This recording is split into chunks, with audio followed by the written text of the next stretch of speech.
اللہ اللہ اللہ اللہ فلا هادي له ونشهد أن لا إله إلا الله وحده لا شريك له ونشهد أن سيدنا ومولانا محمدا عبده ورسوله أما بعد وقال الله تبارك وتعالى في كلامه المجيد والفرقان الحميد لقد رضي الله عن المؤمنين إذ يبايعونك تحت الشجرة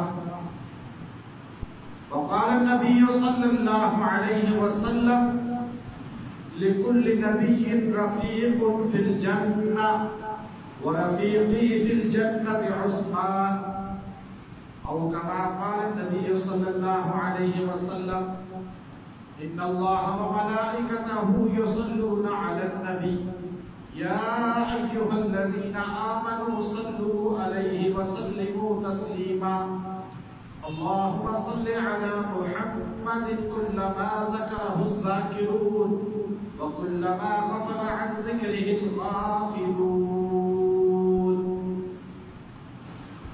ذی الحجہ حج کا مہینہ ہے. حج کے اس ماہ مبارک کے اندر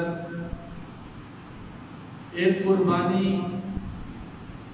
ابن نبی سیدنا اسماعیل علیہ السلام کی ہم دیکھتے ہیں اور اس قربانی کی یاد میں اپنی نسبت کو قائم کرتے ہوئے ہر مسلمان قربانی دیتا ہے, قربانی دینے کی کوشش کرتا ہے. اس قربانی کی نسبت بھی اسماعیل علیہ السلام کے ساتھ ہے. اب اس ماہ مبارک ذی الحجہ سے قربانی کا آغاز ہوتا ہے. ہم تاریخ انسانی کے اندر دیکھتے ہیں کہ ایک قربانی ذی الحجہ میں مکہ کے مقام پہ اسماعیل علیہ السلام سے لی گئی. پھر ہم اسلام کی تاریخ میں 18 ذی الحجہ کو ایک ایسے انسان کی قربانی ہوئی ہے جس کو مظلوم مدینہ کہا جاتا ہے. رسول اللہ صلی اللہ علیہ وسلم کا دوہرا داماد کہا جاتا ہے. اسلام کا تیسرا خلیفہ جن کو ہونے کا شرف عطا ہوا, جنہوں نے سیدنا علی رضی اللہ تعالیٰ عنہ کے نکاح کے لیے حق بیع کی رقم اور شادی کا خرچہ دیا, جنہوں نے رسول اللہ صلی اللہ علیہ وسلم کو مسجد نبوی کی زمین خرید کر مسجد کے لیے وقف کی, جنہوں نے رسول اللہ صلی اللہ علیہ وسلم کی خواہش پر رسول اللہ کی بیٹی فاطمہ الزہرا رضی اللہ تعالی عنہ کے لیے مکان رسول اللہ کے پڑوس میں خرید کر سیدہ طاہرہ فاطمہ کو گفٹ کیا, جنہوں نے مسلمانوں کو پیاس کے عالم میں دیکھا, رسول اللہ کے فرمان کو سامنے دیکھ کر آپ نے یہودی سے بیر روما کنواں خریدا اور رسول اللہ کو وقف کر دیا کہ مسلمانوں کے لیے وقف ہے. اسلام کی تاریخ میں پہلی مسجد کی بنیاد جب نبوی کی رکھی گئی, زمین اس شخصیت نے خریدی. جب پہلے کنویں کو خریدا گیا, اس شخصیت نے کنواں خرید کے رسول اللہ کو تحفہ دیا. رسول اللہ صلی اللہ علیہ وسلم نے جہاد کا اعلان کیا, سارا مال رسول اللہ کے سامنے رکھ دیا اور بے شمار اونٹوں کی قطاریں حضور کے سامنے لگا کر فرمایا یا رسول اللہ یہ اونٹ مع سامان کے حاضر ہیں, گھوڑے مع اسلحے کے حاضر ہیں, آپ تیاری کریں, میں عثمان غنی پیچھے نہیں ہٹوں گا. وہ سیدنا عثمان بن عفان جن کے بارے میں رسول اللہ صلی اللہ علیہ وسلم نے فرمایا, شاہ ولی اللہ محدث دہلوی رحمت اللہ علیہ لکھتے ہیں ازالۃ الخفا کے اندر کہ رسول اللہ فرماتے ہیں کہ جب حضور نے اپنی بیٹی کی شادی آپ سے ام کلثوم کی, ان کا انتقال ہو گیا, رقیہ کی, سیدہ رقیہ کا بھی انتقال ہو گیا. رسول اللہ صلی اللہ علیہ وسلم نے دیکھا سیدنا عثمان عابدیدہ ہیں، پریشان ہیں. آپ نے سیدنا عثمان سے فرمایا عثمان اگر مجھ محمد کی 40 بیٹیاں ہوتی تو میں ہر بیٹی کا نکاح تجھ سے کرتا، ایک فوت ہوتی دوسری کا نکاح کرتا، میں 40 بیٹیوں کا رشتہ تجھے دیتا اس لیے کہ تیرے سے بہتر داماد کوئی نہیں. رسول اللہ صلی اللہ علیہ وسلم نے جن کو 10 بار جنتی ہونے کی بشارت دی، حضور نے کئی موقعوں میں فرمایا عثمان فی الجنہ. حضور علیہ السلام نے کئی مواقع میں فرمایا فلاں آدمی کو دیکھو. عبداللہ ابن مسعود فرماتے ہیں کہ ایک آدمی مسجد نبوی میں داخل ہوا، رومال لپیٹا ہوا تھا. حضور نے فرمایا یہ رومال لپیٹا ہوا جو آ رہا ہے یہ جنتی ہے. صحابی کہتے ہیں ہم دوڑے ہوئے گئے، جا کر رومال ہٹایا تو وہ عثمان بن عفان. حضور صلی اللہ علیہ وسلم نے جنت کی بشارت دی. حضور علیہ السلام بیٹھے ہوئے تھے، آپ کی پنڈلی یوں مبارک نظر آ رہی تھی. حضور کی پنڈلی مبارک پہ صحابہ کی نظریں پڑ رہی تھی، روشن چمک رہی تھی. حضور علیہ السلام دھوتی باندھتے تھے، ساری زندگی دھوتی باندھی ہے. آپ علیہ السلام کا کپڑا یوں ہٹا ہوا تھا. ابو بکر صدیق آتے ہیں، حضور کو سلام کرتے ہیں، مجلس میں بیٹھ جاتے ہیں. حضور اسی حیت میں بیٹھے رہے. عمر فاروق آئے اور آ کر سلام کیا، حضور نے جواب دیا. فاروق اعظم بیٹھ گئے. سیدنا عثمان آئے، السلام علیکم یا رسول اللہ کہا. حضور علیہ السلام نے فوراً اپنے کپڑے کو سیدھا کیا اور کپڑے کو سیدھا کر کے آپ نے وعلیکم السلام یا عثمان کہا. صحابہ نے عرض کی یا رسول اللہ ابو بکر صدیق اکبر آئے، آپ نے اپنے پنڈلی کو اسی طرح چھوڑا.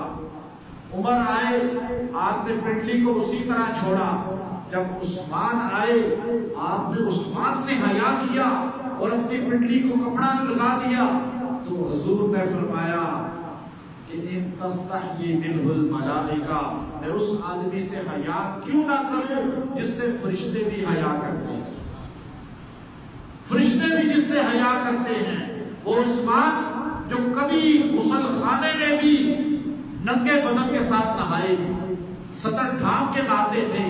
فرماتے تھے مجھے اللہ سے حیا آتی ہے کہ اللہ تو دیکھ رہا ہے. وہ عثمان جنہوں نے پوری زندگی ہر جمعے کو ایک غلام آزاد کیا. وہ عثمان جنہوں نے پوری زندگی اپنا مال رسول اللہ صلی اللہ علیہ وسلم پہ قربان کیا، ہر کام میں پیش رہتے تھے. حضور علیہ السلام غزوہ تبوک کا معرکہ ہوا. آج ہمارا جمعہ کا ہے مقام عثمان، شہادت عثمان اگلا ہوگا. اب مقام دیکھیے، ابن کثیر رحمۃ اللہ علیہ نے البدایہ کے اندر لکھا تبوک کے لیے رسول اللہ جا رہے ہیں. غزوہ تبوک بڑا سخت معرکہ تھا، بڑا سخت معرکہ تھا.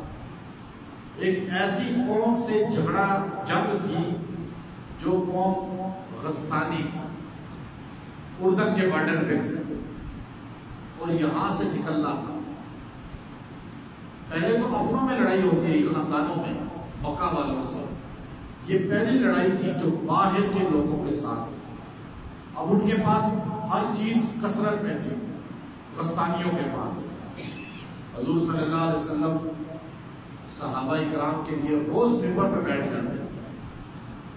روز منبر پہ مدینہ منورہ میں آپ جلوہ افروز ہو کر کہتے اے مسلمانوں معاونت کرو، جہاد کے لیے تعاون کرو. حضور علیہ السلام کے اعلان پہ صحابہ مان دیتے. پہلے دن آپ منبر میں بیٹھے، آپ نے اعلان کیا.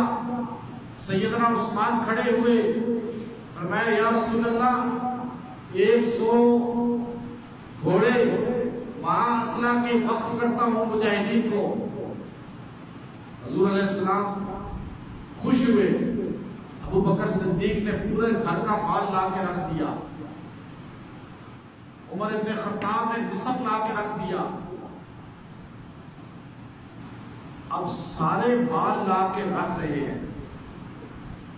سیدنا عثمان 100 گھوڑے لا کے لیے. حضور علیہ السلام اگلے دن پھر منبر پہ بیٹھ گئے. آپ نے فرمایا مجاہدین کے لیے معاونت کرو. تو پھر سیدنا عثمان کھڑے ہوئے کہ یا رسول اللہ 100 اونٹ غلے سے لدے ہوئے مجاہدین کے لیے وقف کرتا ہوں. حضور علیہ السلام نے دعا دی، خوش ہوئے. تیسرے دن رسول اللہ صلی اللہ علیہ وسلم پھر اعلان کرتے ہیں کہ اے صحابہ، اب کتنے لوگ تھے مدینہ میں؟ چند لوگ تھے مسلمان مالدار. حضور علیہ السلام پھر منبر پہ تشریف فرما ہوئے. آپ نے پھر اعلان کیا تو سیدنا عثمان 1000 سونے کی اشرفیاں تھیلی میں ڈال کر، اور ایک اشرفی 4.5 باشے کی ہوا کرتی تھی سونے کی، آدھے تولے کی ایک اشرفی اور 1000 اشرفیاں 500 تولے سونا تھیلی میں ڈال کر یوں اٹھا کر حضور صلی اللہ علیہ وسلم کو منبر پہ پیش کی. یا رسول اللہ یہ سونا بھی لے لیجیے. حضور علیہ السلام ترمذی شریف کی حدیث ہے، حضور علیہ السلام اس تھیلی کو اپنے ہاتھ سے دوسرے ہاتھ میں یوں اچھال رہے تھے، اور یہ جملہ آپ کی زبان پہ جاری و ساری تھا. حضور نے کسی کے لیے یہ جملہ نہیں بولا ما سوائے عثمان ابن عفان کے. آپ نے فرمایا ما ضر عثمان ما عمل بعد اليوم، اے عثمان آج کے بعد تو گناہ بھی کرے گا تو اللہ نیکی بنا کے لکھ دے گا، تیرا گناہ اللہ نہیں لکھوائے گا. جب تجھے محمد صلی اللہ علیہ وسلم کی طرف سے یہ ایوارڈ ملتا ہے. حضور اتنے خوش تھے کہ اتنا وقت کیا. عثمان غنی رضی اللہ تعالیٰ عنہ وہ انسان ہے، جب بیر ربا ہوا مدینہ کے اندر ایک کنواں تھا اور پانی اسی کنویں کا میٹھا تھا، باقی کنووں میں پانی میٹھا نہیں تھا.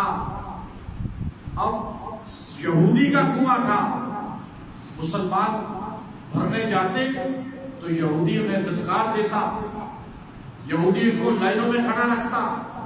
بعض اوقات مسلمان بچے اور عورتیں لائن میں کھڑے کھڑے شام تک نمبر نہ آتا، جب نمبر آنے لگتا تو کہتے جی اب ٹائم ختم ہو گیا. وہ اسی طرح خالی برتن گھر کو واپس آتے. حضور صلی اللہ علیہ وسلم منبر پہ بیٹھے، آپ نے فرمایا جو بیر ربا کنواں خریدے گا میں اسے جنت میں کنویں کی ضمانت دیتا ہوں. سیدنا عثمان سوداگر تھے، تاجر تھے، لیکن وہ تاجر الرحمن تھے. جب حضور نے یہ جملہ کہا تو سیدنا عثمان کھڑے ہو گئے، یا رسول اللہ میں عثمان خریدوں گا. یہودی کے پاس چلے گئے، یہودی سے جا کر کہا کنواں بیچو گے؟ اس نے کہا پورا نہیں بیچوں گا، آدھا بیچوں گا.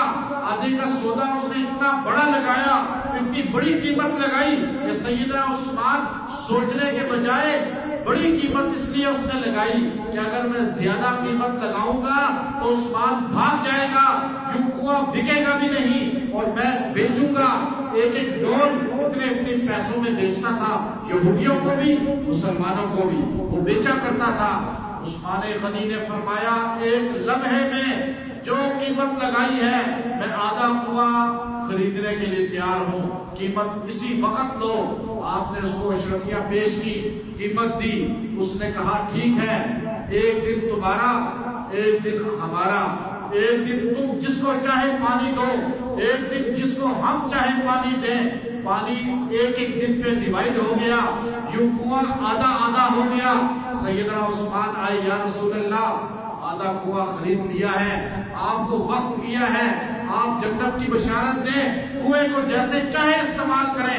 رسول اللہ صلی اللہ علیہ وسلم نے فرمایا جاؤ جا کر اعلان کرو مدینے میں ہمارا نمبر جس دن ہوگا کنواں ہمارے پاس ہوگا، یہودی بھی پانی فری بھر سکتا ہے، مسلمان تو بھرے گا ہی فری. یہ اسلام کی تعلیم ہے. اسلام کافروں کو بھی امن دیتا ہے، اسلام کافروں کو بھی رزق دیتا ہے، اسلام کافروں سے بھی روزی روکتا نہیں ہے. یہاں مسلمانوں سے روک لیا جاتا ہے.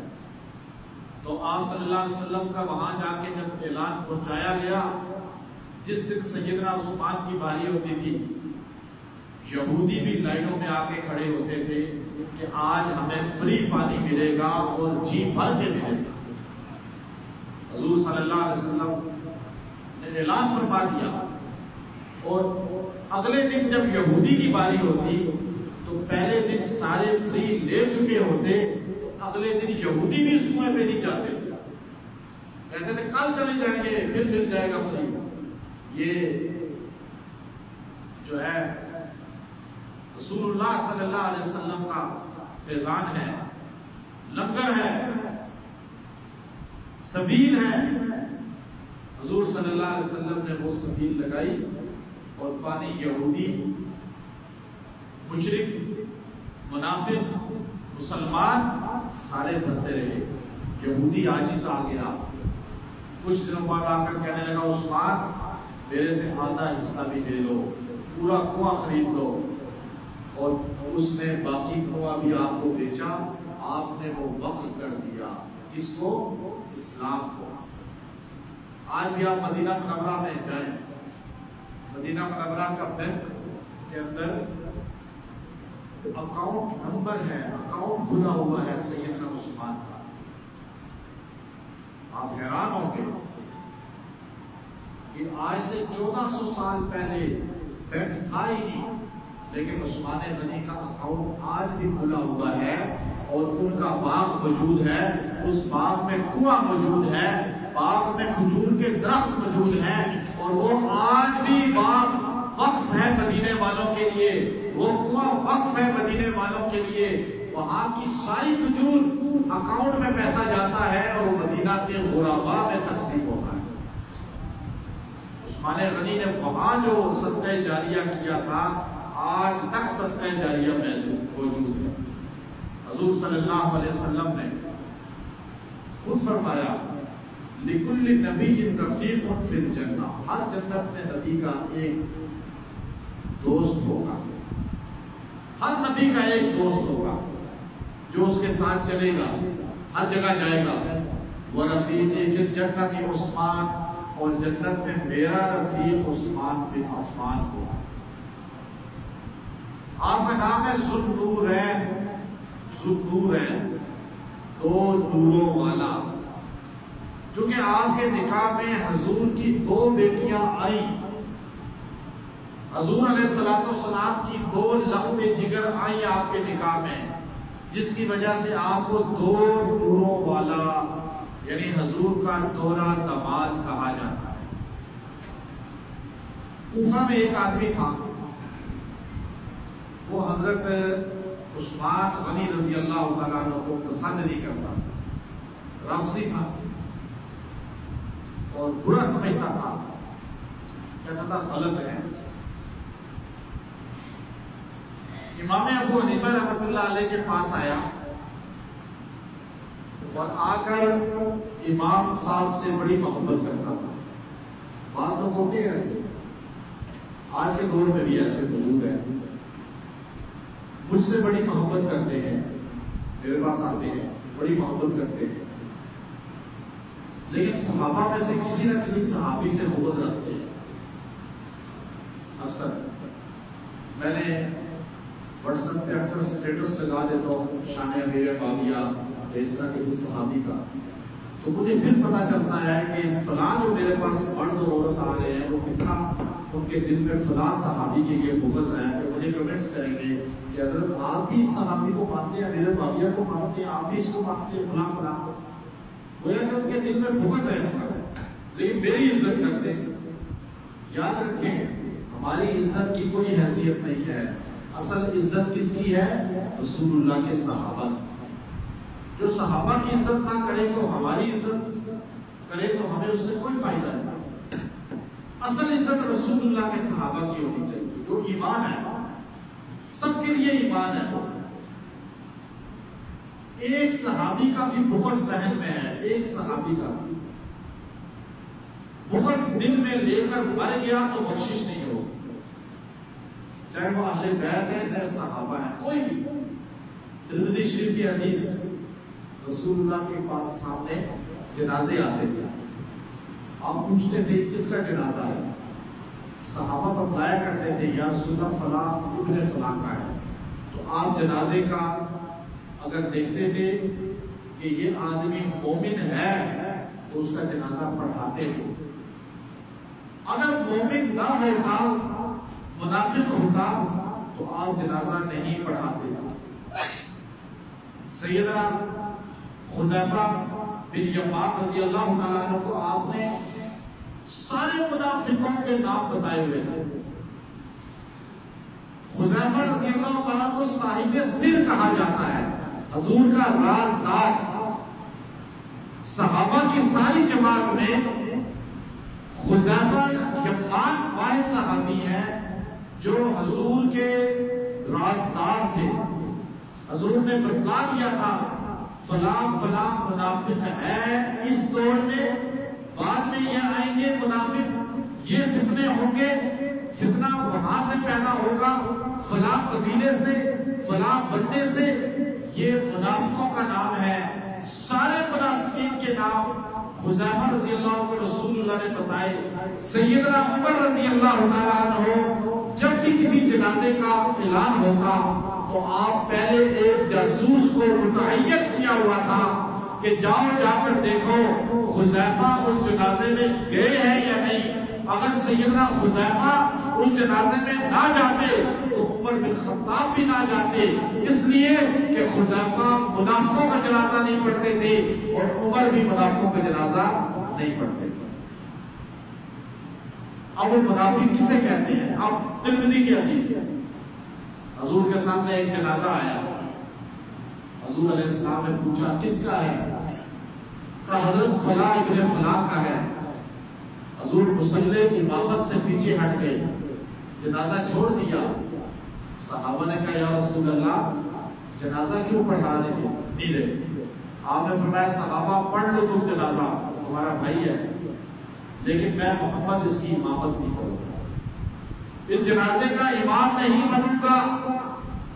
صحابہ نے کہا یا رسول اللہ آپ رحمت للعالمین، آپ تو وجہ کائنات اور رحمت کا پیکر ہیں، آپ اس کا جنازہ کیوں چھوڑ رہے ہیں؟ وجہ کیا ہے؟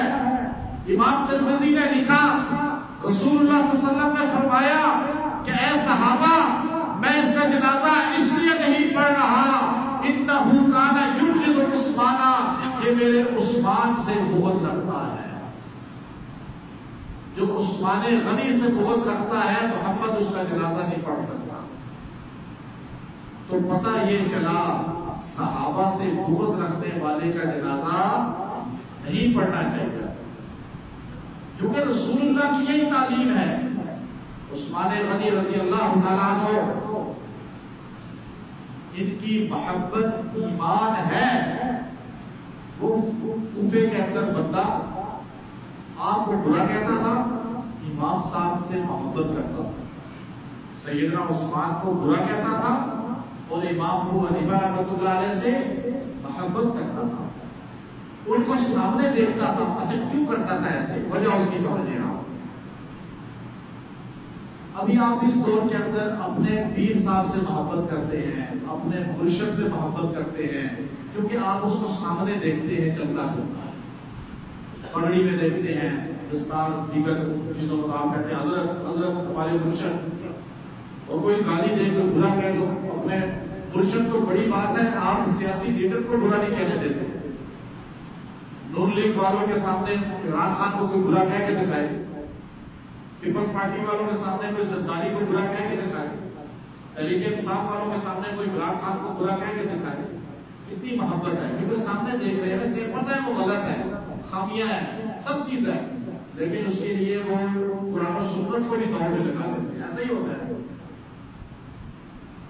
ہم نے کتابوں کے اندر پڑھا، کون سی کتابیں؟ اخبار، تاریخ کی کتاب، کسی شرابی کی لکھی ہوئی کتاب، کسی منافق کی لکھی ہوئی کتاب، میں اس کتاب کی بات کر رہا ہوں، میں قرآن کی بات نہیں کر رہا۔ ہم نے تاریخ کی کتابوں میں پڑھا، اخباروں میں پڑھا، ڈائجسٹ میں پڑھا، ناچنے والوں سے سنا کہ صحابہ غلط تھے، آپس میں لڑتے تھے، یہی سنا نا ٹی وی پہ، یہی سنا آپ نے ڈائجسٹ میں، یہی پڑھا ہم نے اخبار میں. تو ہم نے چونکہ دیکھا تو نہیں اس دور کو، خالی اخبار پہ یقین ہے، ڈائجسٹ پہ یقین ہے، ہمیں تاریخ کی کتاب پہ یقین ہے، تو ہم نے وہی نقشہ اپنے ذہن میں کھینچ لیا. ہمارا ایمان اتنا کمزور تھا. ہم نے جب پڑھا کسی کتاب کے اندر کہ حضرت علی اور معاویہ بن ابی سفیان آپس میں لڑے ہیں، سیدہ عائشہ علی المرتضیٰ آپس میں لڑے ہیں، صحابہ رسول اللہ صلی اللہ علیہ وسلم کا جنازہ 3 دن رکھا رہا، صحابہ نے 3 دن کے بعد تدفین کی. یہ ساری باتیں تاریخ میں لکھی. تاریخ کب لکھی گئی؟ 200 سال کے بعد. 200 سال کے بعد. لکھنے والا کس عقیدے کا تھا، سوچ کا تھا، نظریے کا تھا؟ اخبار آپ دیکھیں، آج کا ٹی وی چینل دیکھیں. میں آپ کو مثال دیتا ہوں. آج ایک چینل نون لیگ کی حمایت میں چل رہا ہے، ایک چینل پیپل پارٹی کے حمایت میں چل رہا ہے، ایک T V channel Tehreek Insaf کے حمایت میں. آپ اگر تحریک انصاف کے ہیں تو آپ سما ٹی وی اور کون سا ٹی وی دیکھیں گے؟ دوسرا ARY. اگر آپ نون لیگ کے ہیں تو کون سا چینل دیکھیں گے؟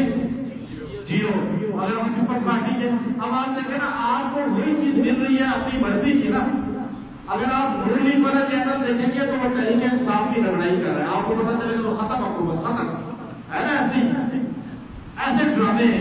تو یہی بات تاریخ کی کتابوں کا ہے. اب آپ کو سمجھ آ رہی ہے تاریخ کی کتاب؟ میں نے آپ کو آسان لفظوں میں سمجھائی ہے.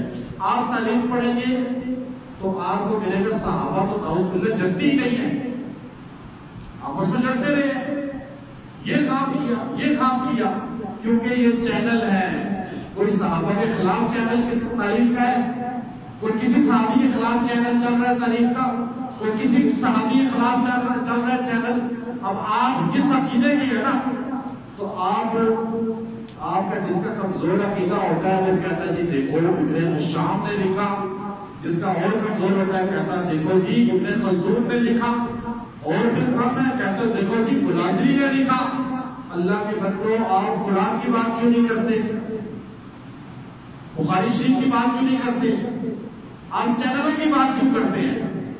تاریخ بھی اسی طرح ہے. تاریخ کی کتاب چاہے وہ ابن کثیر ہو، چاہے ابن خلدون ہو، چاہے وہ تاریخ الامم والملوک ہو، چاہے فتوح البلدان ہو، تاریخ کی کتاب ایسے ہیں جیسے جیو چینل. آپ سمجھیں، غلط بھی ہو سکتی ہے اور ٹھیک بھی. اب آپ جس جماعت کے ہیں، آپ صحابہ کی جماعت کے ہیں تو آپ قرآن پڑھیں، آپ صحابہ کی جماعت کے ہیں تو آپ حدیث پڑھیں. اگر آپ تاریخ والے ہیں تو پھر صحابہ پہ آپ نے اگر تبرہ ہی کرنا ہے تو ٹھیک ہے، آپ جیو چینل پہ چلے جائیں یا تاریخ الملوک پہ چلے جائیں، پھر میں آپ کو نہیں روکوں گا. لیکن ہمارے پاس کیا ہے کسوٹی؟ قرآن. قرآن نے کہا قُلْ وَعَدَ اللَّهُ الْحُسْنَى، یہ سارے کیا ہیں؟ جنتی ہیں. جب قرآن نے کہہ دیا تو ہمیں پھر کسی اور طرف جانے کی ضرورت ہی نہیں. یاد رکھیے یہ بات. ایک بات، سیدنا عثمان، امام ابو حنیفہ رحمۃ اللہ علیہ، اس دور تک اس بندے نے امام صاحب کو دیکھا تھا. امام صاحب کو بڑے متقی آدمی ہیں، تہجد گزار ہیں، عابد زاہد ہیں. کہتا حضرت میں آپ کی بڑی عزت کرتا ہوں، آپ میرے لیے قابل احترام ہیں، لیکن میں عثمان غنی کو نہیں مان سکتا. نعوذ باللہ شرابی تھے، نعوذ باللہ وہ ایسے تھے، انہوں نے جو ہے نا یہ غلط کام کیے، یہ غلط کام کیے، جو تاریخ میں لکھے ہوئے. امام صاحب نے کہا میں اس کو سمجھاؤں گا تو یہ سمجھے گا نہیں کیونکہ اس کا عقیدہ ہے یہ. امام صاحب بھی اس کو عقلی طور پہ سمجھانا چاہتے تھے. ایک دن پریشان ہوا تو امام صاحب کے پاس آ گیا کوفے کی مسجد میں، نماز پڑھ کے بیٹھ گیا. کہنے لگا حضرت کوئی تعویذ، کوئی وظیفہ میری بیٹی کا رشتہ نہیں ہو رہا، یا آپ کی نظر میں کوئی رشتہ اچھا ہو مجھے بتا دیں. تو امام صاحب نے فرمایا کہ رشتہ تو ہے میری نظر میں، ایک لڑکا بہت اچھا ہے، خاندان والا، لیکن شرابی ہے، بدکار ہے، آوارہ گرد ہے، جھوٹا ہے، لیکن ہے خاندان بڑا روشن. وہ کہنے لگا لا حول ولا قوة، میں اپنی بیٹی کا ایسے غلط آدمی سے رشتہ کروں گا؟ آپ حضرت کیسی بات کر رہے ہیں؟ تو حضرت امام ابو حنیفہ رحمۃ اللہ علیہ نے فرمایا سوچ تو آج 150 سال کے بعد شرابی کو اپنی بیٹی نہیں دے رہا، ہمارا گھر کو اپنی بیٹی نہیں دے رہا، تو جہاں کے سردار نے 2 بیٹیاں عثمان کو کیسے دی ہیں؟ اگر عثمان غلط ہوتا، خائن ہوتا، برا ہوتا، جیسا تو کہتا ہے، تاریخ کہتی ہے، عثمان وہ ہے جن سے فرشتے حیا کرتے ہیں، عثمان وہ ہے جن کو رسول اللہ نے 10 بار جنتی ہونے کی بشارت دی، عثمان وہ ہے رسول اللہ صلی اللہ علیہ وسلم نے جبل احد پہ کھڑے ہوئے، مسلم کی حدیث ہے، جبل احد جب ہلنے لگا حضور نے پیر مار کے فرمایا رک جا، تجھ پہ ایک نبی، ایک صدیق اور 2 شہید کھڑے۔ عثمان غنی رضی اللہ تعالیٰ عنہ وہ انسان ہے جب ایک مرتبہ قحط پڑ گیا مکہ کے اندر، مدینہ کے اندر، لوگ جانور تک ختم کر گئے، یہاں تک کہ بلیاں کتے تک ختم ہو گئے، پورے جانور مدینہ سے ختم ہو گئے، بھوک کی وجہ سے کوئی باقی نہیں بچا، انسان مریض ہو گئے، اور انسان بھی بھوک کی وجہ سے قبر پیٹ جڑ گیا آپس میں۔ اور ایک مرتبہ رسول اللہ صلی اللہ علیہ وسلم کی زیارت ہوئی سیدہ عائشہ کو، حضور نے فرمایا عائشہ میرے قبر سے کعبے کی طرف کھڑکی کھولو، ہوا بند ہے۔ یہ روایت لائے امام جوزی رحمۃ اللہ علیہ، فرمایا میرے روزے سے، قبر سے کعبے کی طرف کھڑکی کھولو، ہوا بند ہے۔ سیدہ طاہرہ نے کھڑکی کھلوائی، بارشیں شروع ہوئی۔ آج تک گنبد پہ وہ کھڑکی بناتے ہیں، اوپر کعبے کی طرف آپ دیکھیں گنبد میں سوراخ ہوگا۔ مدینہ منورہ میں قافلہ داخل ہوا غلے سے لیس، اتنا لمبا اونٹوں کا قافلہ تھا کہ ایک اونٹ جو مدینہ میں پہلا داخل ہوا اس کا آخری اونٹ نظر نہیں آ رہا تھا۔ مدینہ کے اندر غربت، افلاس، قحط پڑا ہوا تھا، سارے مدینہ کے منڈی کے آڑتی بیوپاری جمع ہو گئے، یہ کس کا ہے قافلہ؟ ایک دوسرے سے پوچھا، سب نے کہا ہمارا نہیں۔ آخر تحقیق کرتے کرتے پتا چلا کہ یہ عثمان بن عفان کا قافلہ ہے جو ملک شام سے آیا ہے تجارتی۔ تو سارے آپ کے گھر آ گئے، آپ کے گھر آ کر کہا عثمان آج آپ قیمت لگائیں، غلہ ہمیں بیچیں، ہم آپ سے خریدیں گے، آپ بولی لگائیں۔ عثمان نے کہا تم بتاؤ کتنا دو گے؟ انہوں نے کہا آپ ہم سے ایک کے بدلے میں 10 گنا لے لیں نفع۔ آپ نے کہا نہیں مجھے زیادہ مل رہا ہے۔ انہوں نے کہا چلیں 20 گنا نفع لے لیں ہم سے۔ آپ نے کہا نہیں مجھے اس سے بھی زیادہ مل رہا ہے۔ انہوں نے کہا 30 گنا لے لیں۔ آپ نے کہا نہیں مجھے اس سے بھی زیادہ مل رہا ہے۔ پھر سارے آڑتی کہنے لگے 40 لے لو، 1 روپے پہ 40 روپے نفع ہمیں بیچ دو۔ سیدنا عثمان نے کہا مجھے اس سے بھی زیادہ مل رہا ہے۔ سارے آڑتی بیوپاری تاجر کھڑے ہو گئے، عثمان ہم سے زیادہ تمہیں نفع کون دے سکتا ہے؟ سارے مدینے کے تاجر ہم ہیں، 40% نفع دے رہے ہیں، آپ ہمیں بیچ دیں۔ عثمان غنی نے فرمایا مجھے وہ اللہ 70 گنا نفع دے رہا ہے جو کہتا ہے 1 پہ 70 دوں گا، تم تو 40 دے رہے ہو، میں اللہ کی راہ میں وقف کرتا ہوں۔ یہ سارے اونٹ مدینے کے غرباء میں تقسیم ہے۔ اتنا بڑا قافلہ، مدینہ کا ہر گھر خوشی سے چہک رہا تھا، ہر گھر میں غلہ پہنچ گیا، ہر گھر کے اندر جو ہے کھانا شروع ہو گیا، بچوں کے چہروں پہ خوشیاں، عورتوں کے چہرے پہ خوشیاں، مردوں کے چہروں پہ خوشیاں۔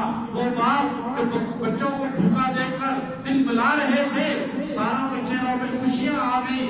اسی رات ابن کثیر رحمۃ اللہ علیہ نے لکھا البدایہ کے اندر کہ رات کو سیدنا حسین رضی اللہ تعالیٰ عنہ جب لیٹتے ہیں تو خواب میں اپنے نانا محمد رسول اللہ کو دیکھتے ہیں۔ حضور علیہ السلام تیزی کے ساتھ جا رہے تھے، سیدنا حسین کہنے لگے میں نے اپنے نانا کو آواز دی، گھوڑے پہ جب میرے پاس سے گزرے میں نے کہا نانا جان رک جائیں۔ آپ نے فرمایا حسین آج عثمان نے اتنی بڑی خیرات کی ہے، اللہ نے اس کا ایک حور سے نکاح کیا ہے، میں اس نکاح میں جا رہا ہوں۔ سیدنا عثمان رضی اللہ تعالیٰ عنہ کو جنت کی بشارت خواب میں بھی، جنت کی بشارت زندگی میں بھی، یہاں تک کہ حضور نے موت کے بعد بھی جنت کی بشارت دی۔ مقام حسین کیا ہے صرف آج یہ بتانا تھا، شہادت حسین کیا ہے وہ اگلے جمعے انشاءاللہ تفصیل سے آپ کو بتاؤں گا کہ اسلام کی تاریخ کا سب سے مظلوم شہید عثمان بن عفان ہے۔ سنیت کی جہلیت ہے، لا علمی ہے سنیت کی، کہ سنی کو محرم کو پتا ہے، 18 ذی الحجہ نہیں پتا۔ 18 تاریخ کو مدینہ کی گلیوں میں ایک شخص ذبح ہوا تھا، نہیں پتا۔ رسول اللہ کی مسجد کے سامنے ذبح ہوا تھا، 40 دن